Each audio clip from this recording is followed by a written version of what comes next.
Installée sur le parvis de l'espace Mandela, la boîte aux lettres du Père Noël attend les courriers des enfants jusqu'au 18 décembre.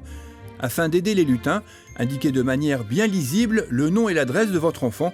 Une réponse sera apportée à chaque courrier. Toujours à l'espace Mandela, entrez dans la magie de la forêt enchantée pour des étoiles plein les yeux. Cette animation est visible jusqu'au 7 janvier 2023 de l'extérieur, éclairée entre 16h45 et 21h, mais aussi à l'intérieur en semaine, les lundis, mardis, jeudis et vendredis de 12h30 à 17h et le mercredi de 9h à 17h. Pensez à apporter votre smartphone afin de découvrir des comptes enregistrés à l'aide de QR codes. Cette animation est le fruit d'un travail d'équipe entre la Commission Culture, les services techniques municipaux et le prestataire Sur Mesure Production.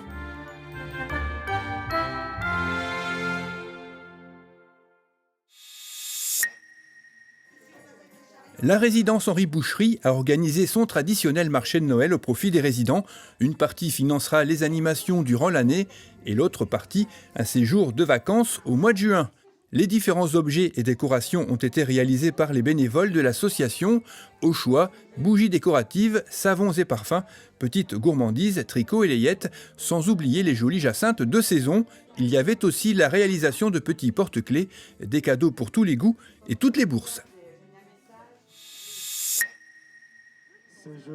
Le maire de la commune, Damien Bror, accompagné de Dante Palmerio, adjoint en charge des fêtes et animations, ainsi que 8 représentants du conseil municipal des enfants, ont inauguré la 2e édition du marché de Noël, un marché toujours installé square de Burshington, avec pour cette 2e édition pas moins de 25 chalets. Côté animation, une jolie piste de luge d'une longueur de 25 mètres a fait le bonheur de nombreux enfants, avec également un orgue de barbarie, des balancelles d'autrefois et du gospel.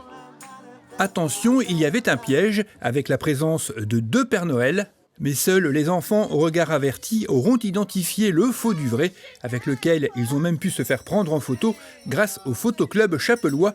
Son traîneau, réalisé par le service des espaces verts, était aussi exposé. Dans le cadre du concours de Noël, des maisons décorées organisées par la municipalité ont été récompensées dans la catégorie façade uniquement, Monsieur et Madame Chaplin, et dans la catégorie façade et jardin, Monsieur et Madame Leroy ainsi que Monsieur et Madame Waterblade. Au terme de ce marché, le club photo a remis la somme de 530 € à la jeune Lilia, multi-10, qui pourra avec cette somme monter une association afin d'améliorer son quotidien.